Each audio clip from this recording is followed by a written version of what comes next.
Easy Explain, The Collective Unconscious by Carl Jung, Instinct and the Unconscious. This is his essay from 1919. I'm going to start here by looking at 5 different instinct definitions he pulls from his philosophical background. Just moving through time, we see what his working definitions are before we get to his own. The first one from Thomas Reid. So here Reid says that by instinct, I mean a natural impulse to certain actions, without having any end in view, without deliberation, without conception of what we do. Right? Just think of those knee-jerk kind of reactions. He also pulls from Immanuel Kant, the very well-known, who says instinctive action appears to be a more or less abrupt psychic occurrence, a sort of interruption of the continuity of consciousness. On this account, it is felt as an inner necessity, which is in fact the definition of instinct given by Kant. Right? So here Jung is paraphrasing. We do see his interpretation, at least, of what Kant is saying. That's just these inner necessities, breaking up consciousness. It is psychic. Let's move to Herbert Spencer. What does Herbert Spencer say on instinct? He says, only those unconscious processes which are inherited and occur uniformly and regularly can be called instinctive. At the same time, they must show the mark of compelling necessity, of reflex character by the kind pointed out by Herbert Spencer. So again, Jung paraphrasing, but we get the gist of what Spencer's saying as well. Moving to number 4, William James on instinct. William James says that instinct, not unjustly, is a mere excitomotor impulse due to the preexistence of a certain reflex arc in the nerve centers. Instinct shares with reflexes their uniformity and regularity as well as the unconsciousness of their motivations. So here's where we really see a different level of consciousness being considered. James pulls a very biological approach into this, right, with the nervous system. And finally, let's look at what Bergson says, Henri Bergson on instinct. So he says that hence other ways of explanation derived from Bergson's philosophy have really been put forward, laying stress on the factor of intuition.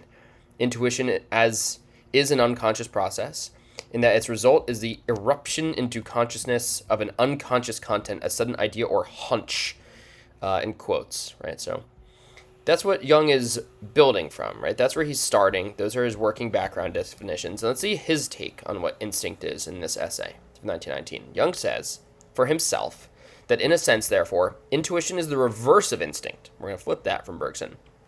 Neither more nor less wonderful than it, but we should never forget that what we call complicated or even wonderful is not at all wonderful for nature, but quite ordinary.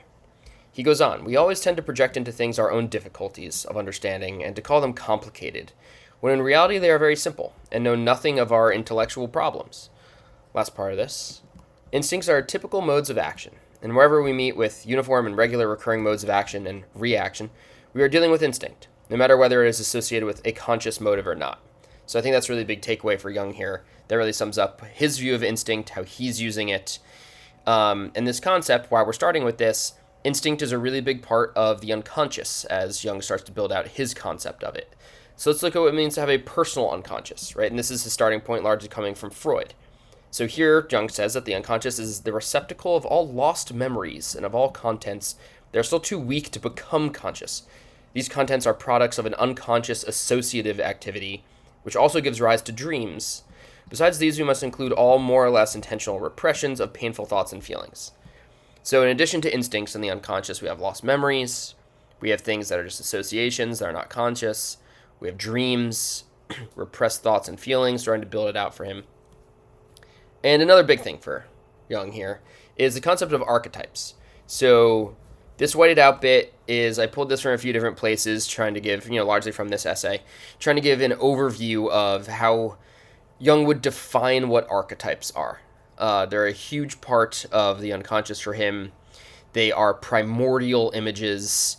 They're going to be very big for us moving on here. And this is really the first time we see him use that term. So I just want to point that out before we get into Jung's, one of his earliest definitions of the collective unconscious. And this is where he really breaks from Freud in this concept of how the unconscious can expand beyond personal bounds. So he says that just as his instincts compel man to a specifically human mode of existence, so the archetypes force his ways of perception and apprehension into specifically human patterns.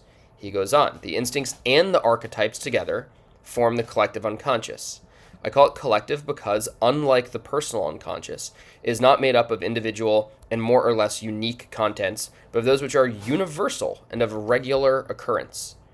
Instinct is an essentially collective, i.e. universal and regularly occurring phenomenon, which has nothing to do with individuality.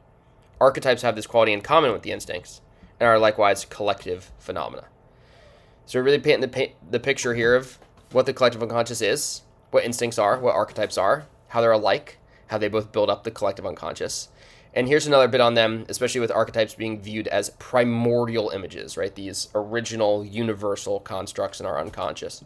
The primordial image might suitably be described as the instinct's perception of itself, or as a self-portrait of the instinct, in exactly the same way as consciousness is an inward perception of the objective life process.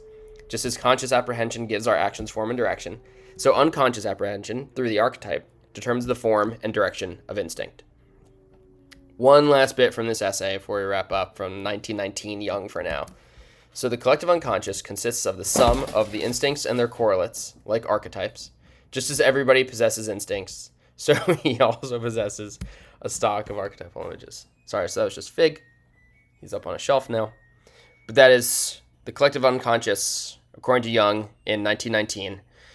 I think that does a good job of summing up the entire essay, painting the picture of how he introduces the instincts, the archetypes, how they both feed into the collective unconscious, and what that means in relation to Freud's concept of the personal unconscious.